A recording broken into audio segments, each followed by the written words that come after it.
Okay, so we came back here. We have to change these tapes out. And for this first lecture series, all these are going onto YouTube in 9-minute spurts. When you get this, it will just be a DVD, and you'll be wondering why they were cutting it every 9 minutes.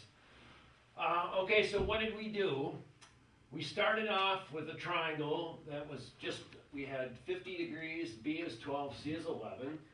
And we started off saying that sine of 50 divided by 12 was equal to the sine of C divided by 11, because that's what we had. It'd be easy to solve for C. And we figured out that C was 44.60 degrees, or it could be 180 minus 44.60 degrees.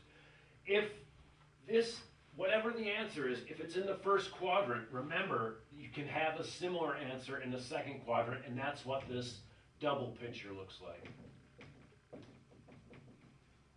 This is the only one you really got to worry about coming back to bite you. I punched through the numbers here rather quickly at the end of the last tape. I said, well, we're going to solve for little side A. And one of the things that was of concern was, should I set this so we have sine of, we figured out this angle. We figured out this angle by adding these two angles and subtracting them from 180. It was 85.40. I should use my little degree thing. Remember, this is already an approximation because this is an approximation. So I have one approximation here. And the question was, to figure out A, should I use sine 50 over 12, or should I use cosine 44.6 over 11? And I said use this. This is the given information.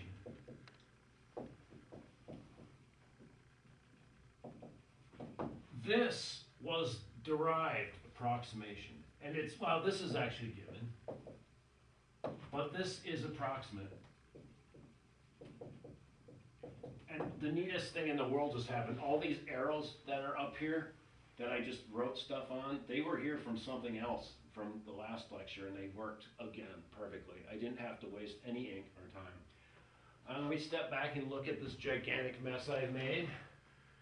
See, now, if you have one of these boards at your house and you walk into your room and you see this, you're probably a scientist or an engineer, and I congratulate you. This is what my house looks like. Although sometimes I just write on the walls, which makes my landlords a bit angry. Okay, the only way that you will probably be more comfortable with this is to see a bunch more, so we'll do a bunch more.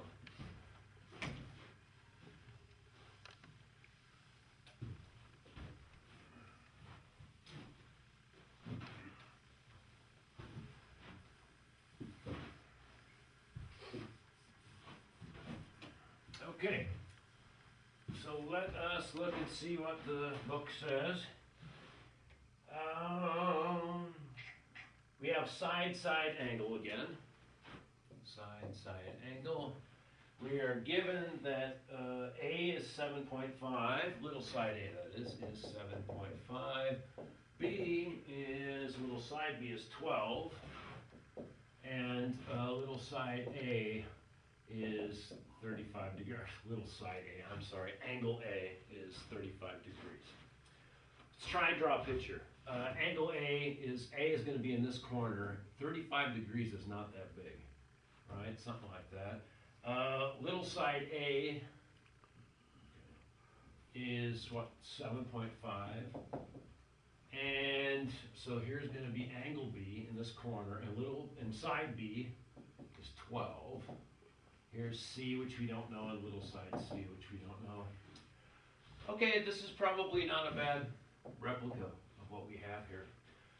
I want you to notice one thing too. Because this angle is acute, right? We possibly, this picture right away, you can see that this could be swinging this way too, right? So we're going to have to do the same thing that we did last time and look for solutions in both places. First thing is, let's take what we got. I know that the sine, 35. So when I look over to you guys, my producer is flashing cue cards of how much time we got. So that's why I occasionally look over. Yes, indeed. You can see they're high budget cue cards. Sine of 35 divided by little side A, which is 7.5, is equal to, well, I think I'm going to go for angle B because I have side B. So this is going to be sine of B divided by 12. That means multiplying both sides by 12. 12 sine 35 over 7.5 is equal to sine of B. I will use my trusty, I don't know, $15 calculator. I think I paid $13.95 for it. It was a while ago though. 12 times 35 sine divided by 7.5. If I touched all the buttons correctly, this claims that this is 0.91772 blah blah blah blah. That means that the arc sine of this 0.91772, whatever it is going to equal angle B.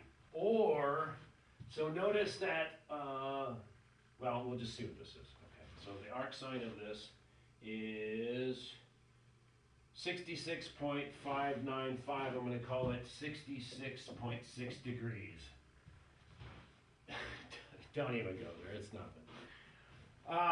So here, this is in the first quadrant. Okay, this is the angle of the beast.